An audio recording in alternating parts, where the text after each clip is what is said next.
reason I enjoy the Cadillacs is because GM, there's so much innovation that has come forth through General Motors.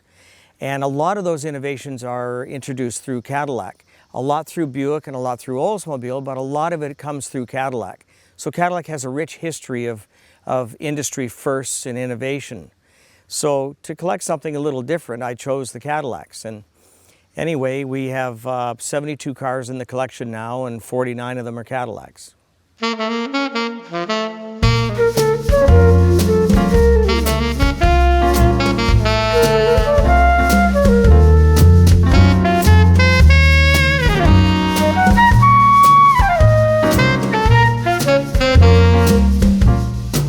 When I was in sales on the road, I went out and bought a 76 Coupe Deville. Great big Coupe Deville, and I drove it for about 340,000 miles. And it was a used car when I bought it. But we used it here on the farm for everything from stretching fence, wire fence, to pulling 2 hay wagons at a time and transporting my wife and I in comfort to wherever we were going and so on. And that kind of launched the interest in the love affair with the Cadillac brand. Prior to World War II, the coach builders would hold their own, basically car shows. They were called auto salons in the day. The New York Auto Salon was held at the Waldorf Astoria. The Paris, France Auto Salon was held. And this was an event where they showcased the best coachwork on the best chassis. The Lincolns and Cadillacs and Pierce Arrows and Duesenbergs and Packards.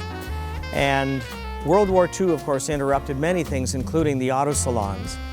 But it wasn't until January 1949, General Motors, Harley Earl, chief of design, wanted to resurrect those grand auto salons of the day. So they booked the Waldorf Astoria Hotel, and they shipped 33 new GM vehicles, 7 Cadillacs, and 4 coach-built, one-off, hand-built Cadillacs to be part of the display. 300,000 people came through the event, and it was a huge hit. The new Fleetwood Coupe Deville, which you see behind me, was the hit of the show.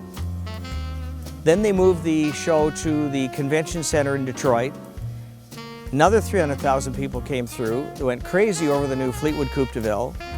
And Harley Earl saw this reaction, so they rushed the Coupe Deville into production for late '49. That's why there's very few '49 Coupe Devilles.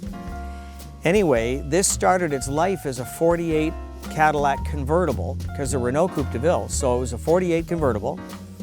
And the cowl braces would go from the cowl to the floor, were the giveaway there that it was a convertible. Secondly, you could see the framework of the big window, the big well at the back where the top folds down. And they built the new styled Coupe Deville on top of that. And of course, it was the '49 Cadillac was Motor Trend's Car of the Year because it had the new overhead valve V8 engine. So anyway, it had a lot of styling firsts. And this particular car is on a limo chassis. It's much longer than the production Coupe Deville. So it's a very good looking car. It's much longer than the other cars. And like I say, it was a big styling first. Well, after the 2 Motorama shows, C.E. Wilson, Charles Wilson, president of General Motors, drove the car right up to 1952. And that was his daily driver. And it's even got his telephone number on the lit up phone control on the dashboard. So anyway, in 1952, he went to the U.S. military and he gave the car to his secretary as a gift. She then left and retired from General Motors, moved to California, and I have the California plates that go with the car, as a matter of fact. And that's where the car pretty much disappeared. And it was it's been in a Connecticut barn for decades. And it was referred to me, cars like this are often not advertised for sale. It was referred to me by Ed Lucas, who does the commentaries at the high-end events all through the U.S.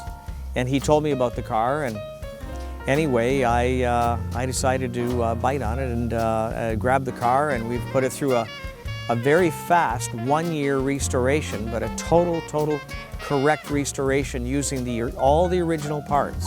No reproduction parts or anything like that. It's all the original parts were used. Even the hubcaps are original to the car. As you see today, it was restored exactly the way it was specified. One of the many interesting things about this car is General Motors found 3 files on this car. GM has kept all the records for Cadillac, and they were able to find 3 historic pictures on the car at the Motorama Show. The blueprints to all the custom-made one-off items for this car. They look like architectural blueprints, and they actually sent them to me, copies of them. The door handles and trim items and door panels and all that sort of thing.